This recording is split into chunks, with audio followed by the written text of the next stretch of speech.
This last video on reaching our community, understanding how people think and how to meet them at the right time in terms of their receptivity. Okay, let me just close it up by saying a few more things about how we think about evangelism, how we think about God's work.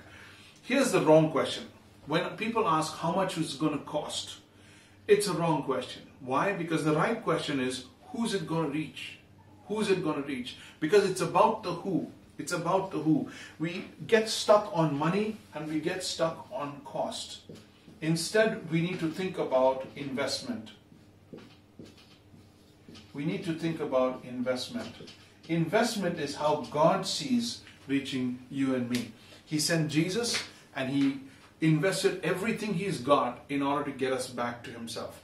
So when a church thinks about evangelism, it thinks about reaching its community for Jesus. It must think as an investment. Therefore, no cost is too high. However, the reason we are so limited in the way we do evangelism or the way we reach people for Christ is because we kind of boil it down to just a program. We boil it down to a strategy. We boil it down to budget.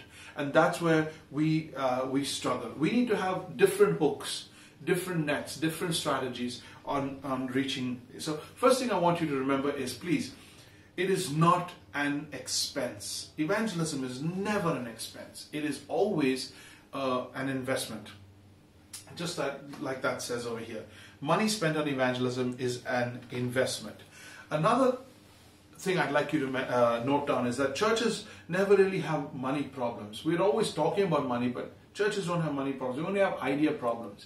Now, if you don't sit down and you don't think about who are you trying to reach and what is going to be the outcome of your energy and your strategy, then you will end up having very limited ways of doing things. But if you do sit down, you invest the time, you think, you survey, ask people, talk to people, then you're going to come up with more ideas. And ideas is the only area where we are limited in our outreach. Okay, so that's where we kind of end this session, and the main work now begins where you go back and you start to think. Bring your team together, bring your pastoral team together, bring your ministry team together, talk about people, talk about their needs, talk about their concerns, and ask yourself those very, very important questions. If budget is stopping you, work with that. If perspective is stopping you, work with that. If the doors of your church are too narrow, if you know what I mean, then you need to broaden it and work with that. So as I close, let me answer one more question. What if you as a church are in a situation where you're not actually reaching the people who are right around you? Let's say, for instance, you got land in an area that is a low-income area, and there are mostly non-language speakers. They don't speak the same language you say. They're in that area. But your church is there, and you're trying to reach a crowd that's kind of like across the city, all over the place. Here's what I want to share with you. You must rethink. You must rethink your church. You must reinvent your church. Either move to another place, start another church somewhere else, but be where your community is. Be where your community. You can't be reaching this community and have your church somewhere else. That's just wrong. Be where your community is. That's what you're going to, is going to really help you to succeed. You build on your strengths, know what you're trying to do and what you do well. Reinvent yourself, rethink about who your strategy is, and then if you are so far from the community you're actually trying to reach, then move. Start a new congregation over there. If you don't want to shut this down, leave this, start something new. But rethink. Constantly go back to the drawing board and ask yourself, are we doing well?